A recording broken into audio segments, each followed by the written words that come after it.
इस संसार में बहुत चालाक लोग हैं।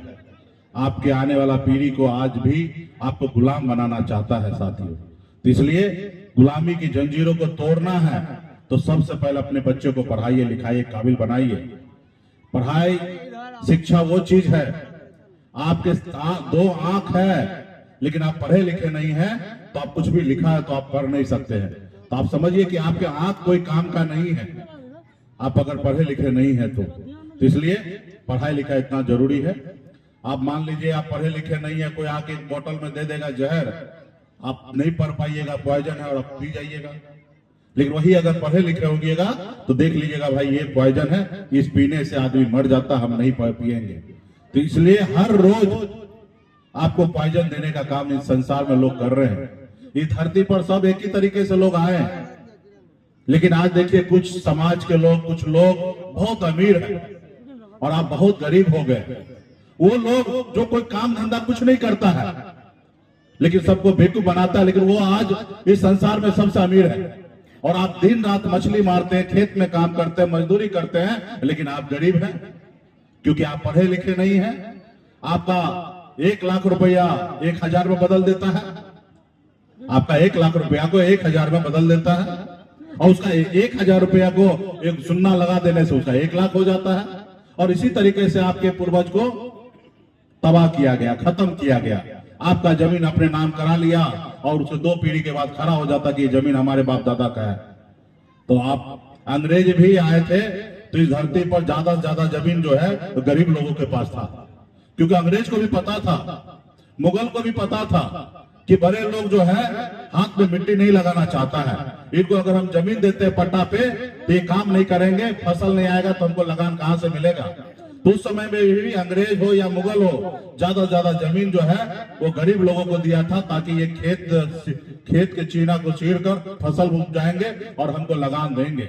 जब अंग्रेज गया तो जमीन कहाँ गया, वो हमारे नाम से नहीं रहा, वो दूसरे के नाम पे हो गया। तो इसलिए साथियों आने वाले समय में हम लोग बड़ी लड़ाई लड़ रहे हैं। हम लोग आदरणीय लालू प्रसाद यादव जी के विचारधारा को मानने वाले लोग हैं, हम लोग संघर्ष कर रहे हैं। आप कल्पना कीजिए कि बाबा साहब भीमराव अंबेडकर अगर हमारे दलित भाई के लिए अगर आरक्षण का व्यवस्था नहीं करता संविधान में तो आज इस संसार में हमारे दलित भाई का क्या हाल होता। आज हमारे पूर्वज लड़ाई नहीं लड़ते, बीपी मंडल जी के साथ मिलकर लड़ाई नहीं लड़ते, लालू जी हो या पासवान जी हो, तमाम हमारे पूर्वज, तो ओबीसी का आरक्षण नहीं होता। और जब आरक्षण नहीं होता तो आज मुखिया आपको गांव में ढूंढते डिबिया लेके तो आपका पिछड़ा का बेटा आपको मुखिया नजर नहीं आता। कर्पूरी ठाकुर जी अगर अति पिछड़ा के लिए आरक्षण नहीं करते तो आज एक भी निषाद वो मुखिया कहीं पे कोई पंचायत में नहीं बनता। आज आपके पूर्वज ने संघर्ष किया जिसके दम पर आज सीना उठा के आप चल रहे हैं। अगर लालू प्रसाद यादव जी लड़ाई नहीं लड़ते 90 के समय में तो एक निषाद मल्ला का बेटा भी सीना तान के आगे नहीं आपके सामने में खड़ा होता। आपके बाप दादा को चप्पल पहन के अपने से आगे से गुजरने के लिए नहीं दिया जाता था। आपके पूर्वज के हाथ से पानी लोग नहीं पीते थे। ये ऐसे समाज था पहले, लेकिन ये सब चीज से हम दूरी आए हैं संघर्ष के बदौलत।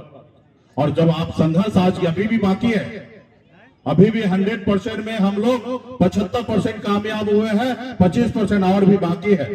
और जब हम कामयाब होंगे तो आज कल्पना कीजिए कि आपके आने वाला पीढ़ी बेहतर जिंदगी जिएगा। साथियों आज मैं आजादी के 77 साल बाद इतनी बड़ी आबादी बिहार में निषाद का रहने के बाद कभी किसी ने लड़ाई लड़ा नहीं।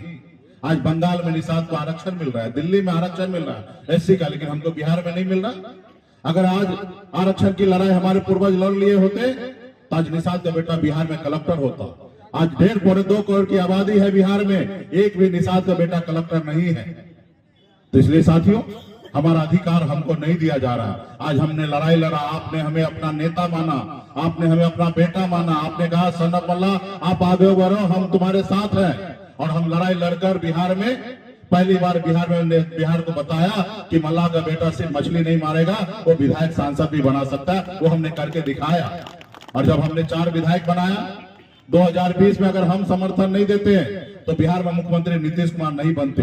हमारे समर्थन से बिहार में मुख्यमंत्री बना, लेकिन उसको अच्छा नहीं लगा वो हमारे पूर्वज को, बाप दादा को गुलाम बना के रखा था, पैरों तले दबा के रखा था। उनको अच्छा नहीं लगा कि एक मुकेश सहनी मंत्री बन गया, 4 विधायक बनाए, कल 40 बनाएगा, कल 100 बनाएगा। इसको रोको, अगर नहीं रोकोगे तो ये जंजीर तोड़कर आगे निकल जाएगा। उन्होंने क्या किया?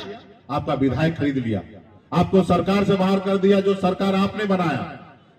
साथियों, ये मुझे नहीं रोक रहा था, वो आपको रोकना चाहता है। मुझे तो आज समझौता कर ले तो कल भारत सरकार में मंत्री बना देंगे हमको। जो हमारे इधर बैग उठाता था, पार्टी में काम करता था, जिसको राजनीति में हम लाए, उसको आज भारत सरकार में मंत्री बना दिया, इसलिए क्योंकि मुकेश सहनी को खत्म करना है। उनको कोई लड़ने वाला आदमी नहीं चाहिए, उनको गुलाम चाहिए। जिनको 2020 में हमने हरीश सहनी को टिकट दिया, आज उसको बिहार सरकार में मंत्री बना दिया। क्यों? क्योंकि उसको पता है कि बिहार में मल्लाह का बेटा से कोई लड़ नहीं सकता, अगर कोई लड़ेगा तो उसी का। आयुष्मान भारत के तहत निशुल्क surgery Netaji Subhash medical college एवं हॉस्पिटल में जनरल सर्जरी, नेत्र surgery, ENT surgery, ortho surgery, प्रसूति एवं स्त्री रोग सर्जरी की सुविधा आयुष्मान भारत के तहत उपलब्ध है। साथ ही बीमा कंपनी के द्वारा इलाज की सुविधा। NSMCH, Amhara, Bihta, Patna. Panorama group, जो सोचता है वो करता है। ये लो, मुंह मीठा करो। आज मैंने अपना जॉब छोड़ दिया, अब हम पूर्णिया वापस जाएंगे। जॉब छोड़ दिया है? मतलब ये घर कैसे चलेगा? हम करेंगे क्या? और माँ बाबूजी क्या बोलेंगे?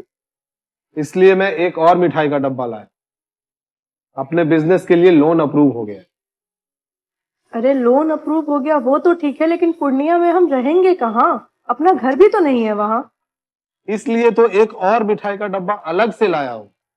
हमने पूर्णिया में घर ले लिया है, पूर्णिया के ई-होम्स पैनोरमा में।